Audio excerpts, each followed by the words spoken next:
People of you. Hey, Nella here. Adaptations almost always have a negative effect on a franchise, and whenever one gets announced, better hope it's not made by Netflix.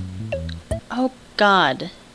Live action adaptations, the thing that makes every anime fan piss themselves when they're announced. Don't get me wrong, sometimes they can be done well. Like this. Other times, you ready? Get a diaper. I already pissed myself.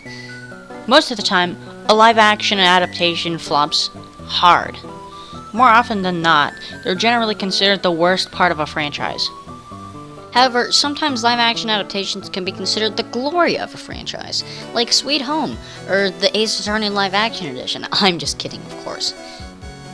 Netflix is generally considered the killer of most franchises in anime, simply because, I mean, look at all these. You really think Netflix didn't have a say in releasing this? Now, live-action adaptations aren't the only form of adaptations a franchise can receive. Sometimes they get ported to a game or even get their own spin-off series. The most famous example of this is, I would have to say, Persona. Persona is a spin-off series based off of Shin Megami Tensei, another franchise made by Atlus. Toradora, a show about Chad Ryuji versus a fucking tiger, was ported to a game as well. Granted, a very horrible one, but still one. But none of these adaptations compared to the amount of Death Notes. Death Note, a famous franchise that each and every one of us recognize. If you don't, get off my channel before I transform you into a weeb. Death Note is one of the most extensive franchises there is out there. You think you've read everything Death Note related? No, you haven't. L's real name is out there in a single exclusive copy of a book only released in Europe. Guess who owns it? Me.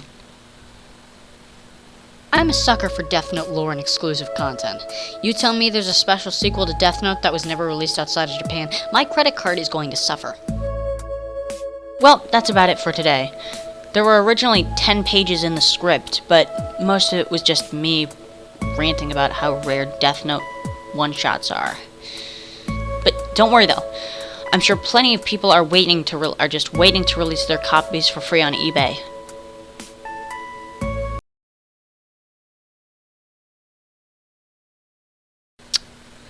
I'll be right back.